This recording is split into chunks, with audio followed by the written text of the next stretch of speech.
ako ng Bukawi Furniture Center para bumili ng sofa. Nakita ko kasi online na merong taguan sa ilalim. Naging interesado nga ako, hindi para lagyan ng gamit. Need na need ko mare at doon ako magtatago kapag may naghanap na maniningil.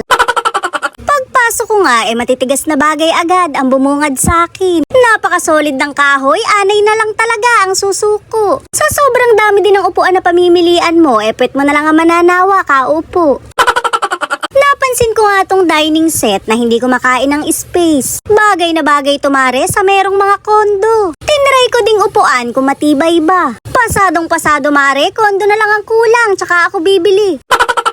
Nakakita nga ako ng kabibe kaso walang perlas. Lalayo ka pa ba? Eri naman ako. Mukha din naman akong perlas pero mas lamang yung mukhang tahong. Hayaan nyo na at parehas namang lamang dagat yun. Napakaluwang nga ng showroom nila at napakaraming pamimilian. Sofa lang naman talaga bibilin ko pero parang gusto ko nang makumpleto yung mga gamit ko. Eri nga mare at may dining set para sa pamilya na maraming inuulam. Iniikot-ikot nga to para makapili ng kakainin. Hindi po pwede sa akin to at palagi kaming walang inuulam. Kayo na lang ang bumili at sinasampal ako ng kahirapan. Nakakita nga ako ng nababagay sa akin at talaga namang na-inlove agad ako. Shoot amare, di bali ng sardinas lagi ang ulam ko basta ganito yung lamesa ko. Talaga namang mapapasarap ang kain mo kahit puro dilata ang ulam mo. Maski daga at langgam, mahihiyang umakyat dito. Pinakita na nga sa akin yung sofa na hinahanap ko. Kita nyo naman mare, upuan na, higaan pa. Uratex nga daw ang foam nito kaya sure na matibay. Pwede ka ring mamili ng kulay, depende sa gusto mo. Nagdi-deliver din sila kahit nasang lupalop ka pa. Pwede kang gumamit ng home credit at kahit credit card pa. Ang hindi lang pwede yung hingin mo.